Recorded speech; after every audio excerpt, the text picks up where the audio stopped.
Okay, Assalamualaikum warahmatullahi wabarakatuh. Okay, hari ni cikgu nak sambung lagi tajuk teknologi aquaponik. Okay, sebelum ni kita dah belajar tentang pengenalan kan. Pengenalan. Okay, pengenalan kita cerita tentang kita tahu apa itu aqua. Okay, apa itu aquaponik kan. Okay, aquaponik maksudnya ada hidupan air, aqua dengan air lah. Okey, lepas tu kita tengok tajuk seterusnya. Okey, tengok sekarang kita akan cikgu akan terangkan aquaponik secara takungan dan kitaran. Okey. Kalau dikatakan aquaponik, apa dikatakan aquaponik secara takungan?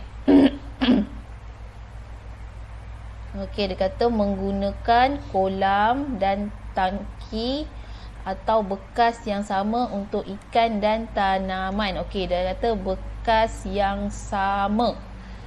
Okey, maksudnya kat sini ada tangki ikan. Ni tangki ikan ni. Okey, ikan ni. Okey. Pokok ni diletak di atas tangki je. Secara takungan macam kita takung satu benda kita letak dalam bekas kan. Okey, tu secara takungan. Okey, akar ni akan mencicah pada bahagian air. Okey, dia ada span. Okey, apa fungsi span tersebut? Okey, fungsi span maksudnya span ni sebelum pokok ni besar, kita letak biji benih ke atau apa kan. Maksudnya kita akan letak air sampai mencecah pada bahagian bekas. So span tu akan meresapkan air lah, akan serap air untuk beri makanan pada biji benih pokok atau masa pokok tu kecil lah. Bila dia dah besar pokok ni, akar dia dah panjang, baru kita akan lepaskan dia sehingga mencecah bahagian air.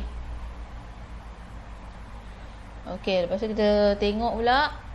Okey, aquaponik secara kitaran. Okey, apa itu aquaponik secara kitaran? Okey, aquaponik secara kitaran, dia kata menggunakan dua bekas tangki, iaitu tangki ikan dan bekas tanaman secara berasingan. Okey, ni berasingan. Yang ni sama kan? Ni berasingan. Okey, kita tengok pula aquaponik secara kitaran. Okey, ni tanaman. Okey, tanaman. Okey, dia ada bekas. Ada bekas tanaman. Okey. Okey, ini adalah tangki. Ni adalah tangki ni. Okey, ni adalah tangki. Okey, tangki ikan. Okey, dia kata air keluar daripada bekas tanaman. Okey, air keluar daripada bekas tanaman ni. Okey, masuk ke dalam tangki. Okey, tangki ni akan dipam. Ni dia pam naik kepada bekas tanaman. Okey, dekat dalam bekas tanaman ni yang kecil-kecil ni kita ada mengandungi hydraton. Okey, itu apa itu hydraton? Hydraton tu fungsi dia lebih kurang macam span. Tapi kalau span kita letak dalam air dia terus serap. Lepas tu kita boleh perah macam tu kan. Okey, kalau hydraton, dia macam ada rongga-rongga tau.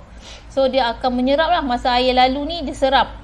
Dia serap tapi dia tak adalah terlalu basah. Kita tak boleh perah. Tapi dalam hydraton tu dia ada air, dia mengandungi air. Okey. Air lalu ni dia serap, hydraton tu dah serap, barulah yang lebih tu dia turun. Okey, nanti baru pokok tu ambil lah air daripada hydraton. Okey, sebab dia akan sentiasa berlaku benda yang sama lah. Okey, kelebihan dia, akar dia tak cepat busuk lah, sebab akar pokok ni dia tak terendam. Okey, dia akan meresap daripada hydraton tu je. Sebab air tu akan terus turun. Dia dah lalu, dia turun.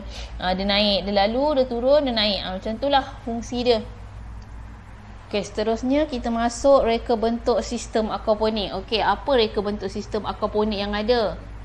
Okey, yang pertama kita belajar tentang sistem raft atau rakit. Okey, apa yang dikatakan sistem rakit tu?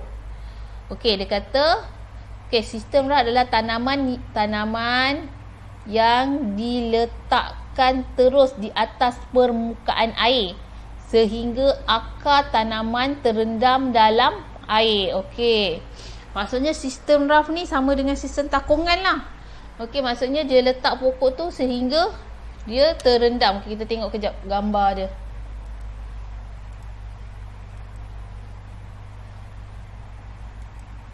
Okey, macam ni. Maksudnya Akar pokok tu terendam lah.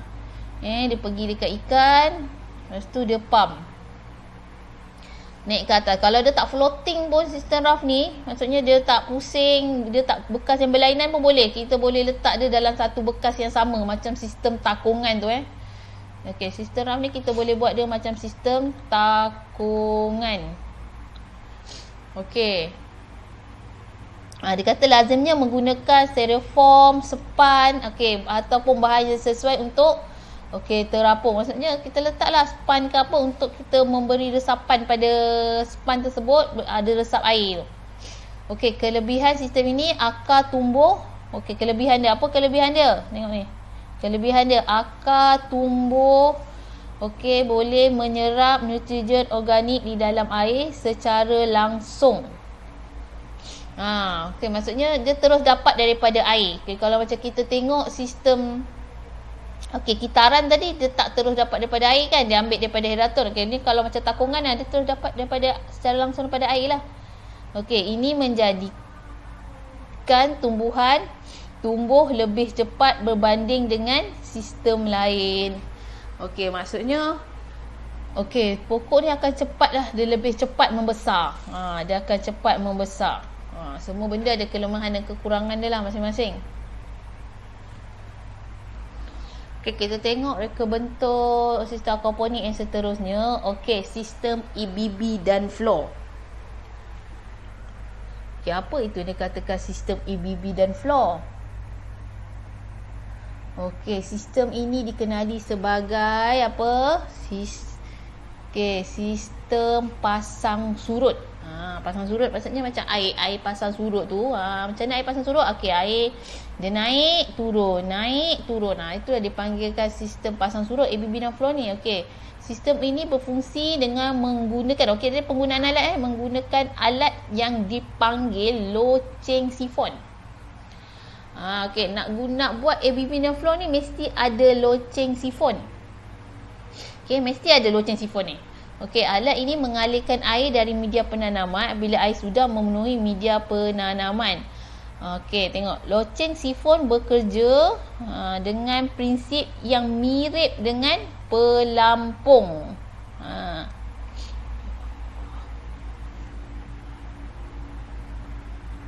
Okey, yang mirip dengan pelampung. Okey. Mirip pelampung. Okey, tahu pelampung macam mana fungsi pelampung? Maksudnya pelampung, okey. Okey, kalau macam pelampung, ni tangki. Okey, dalamnya ni pelampungan. Okey, maksudnya bila air penuh, pelampung ni akan naik kan. Okey, dia akan menutup bahagian paip. Okey, itu sistem pelampung. Okey, dia kata beza. Apa beza? Beza pelampung dengan tube sifon ni. Macam sifon ni. Okey, pelampung menghentikan aliran air apabila sudah penuh. Loceng sifon lah. Macam mana fungsi loceng sifon? Okey, loceng sifon ni akan mengeluarkan air jika air sudah penuh. Okey, sistem EBB dan flow ini adalah sistem aquaponik yang sederhana jika dibandingkan dengan sistem RAF NFT. Okey, kiranya sistem EBB dan flow ni antara yang paling banyak orang guna lah. Okey, tengok ni. Ini kat sini ni loceng sifon ni. Ni loceng sifon. Okey, macam mana? Ni gambar ni loceng sifon. Okey, macam mana tengok? Okey, apabila air dah penuh, okey, memenuhi ruang loceng sifon ni. Okey, loceng sifon ni akan terbuka. So air akan turun. Air akan turun lah kat sini. Ni air pump naik. Alah, pula cikgu tunjuk ya. Okey, tengok. Loceng sifon. Mana gambar loceng sifon? Ni bentuk loceng sifon ni kalau kita nak tengok betul-betul lah. Ini peralatan loceng sifon ni. Okey, ni bahagian dalam. Okey, ni bell housing loceng sifon ni. Okey, ni bahagian luar tau. Bahagian luar ni. Ni bahagian luar ni. Okey. Ni stand pipe dia. Ni yang kat bahagian dalam ni. Ni bahagian dalam ni. Okey, yang memisahkan antara atas dan bawah. Okey, macam mana dia berfungsi? Okey, air. Okey, ni stand ni. Okey, stand ni akan terbuka dan air akan masuk. Okey, air yang pump tu akan masuk penuh sampai atas. Okey. Air ni, okey, salah. Air ni akan masuk. Okey, bila dah penuh, tutup ni akan terbuka. Okey, so air akan turun. Okey, bila air turun, okey, dia tutup balik lah. Okey, yang terakhir sekali reka bentuk dia, okey lah, sistem NFT. Okey, apa itu sistem NFT? Nutrient Film Technique. Okey, sistem ini seolah-olah seperti sistem RAF. Okey, sistem RAF yang mana? Yang takungan tadi kan, yang first. Okey, sistem ini tidak menggunakan media penanaman dan akarnya, okey, dia tak ada media penanaman. Okey, kalau macam sistem RAF tadi dia guna apa? Okey, dia guna span. Okey, kalau sistem RAF ni dia guna span. Okey, yang sistem ni media dia menyentuh terus lapisan air. Maksudnya terus pergi dekat air. Dia tak ada media penanaman. Okey, kalau macam ABB dan flow tadi kita guna apa? Kalau ABB and flow tadi kita guna apa? Hydraton. Okey, lepas tu dia kata okey, kelebihan dia air mengalir tidak boleh bertakung dan sentiasa mengalir dengan cepat. Okey, air ni tak bertakung kalau macam yang lain tadi semua dia bertakung. Ni dia tak. Okey, kelebihan sistem ini adalah air yang digunakan untuk mengairi tumbuhan adalah sedikit. Okey, maksudnya macam mana dia berfungsi? Okey, air akan dipam naik. Okey, dia akan susun, tekstur dia memang dia akan susun secara sengit sikit lah sebab dia nak air tu boleh turun. Dia sengit sikit, dia turun. Okey, dia sentiasa macam tu je, pusing, naik, turun. Macam mana naik, okey, turun bawah. Itu je lah fungsi NFT.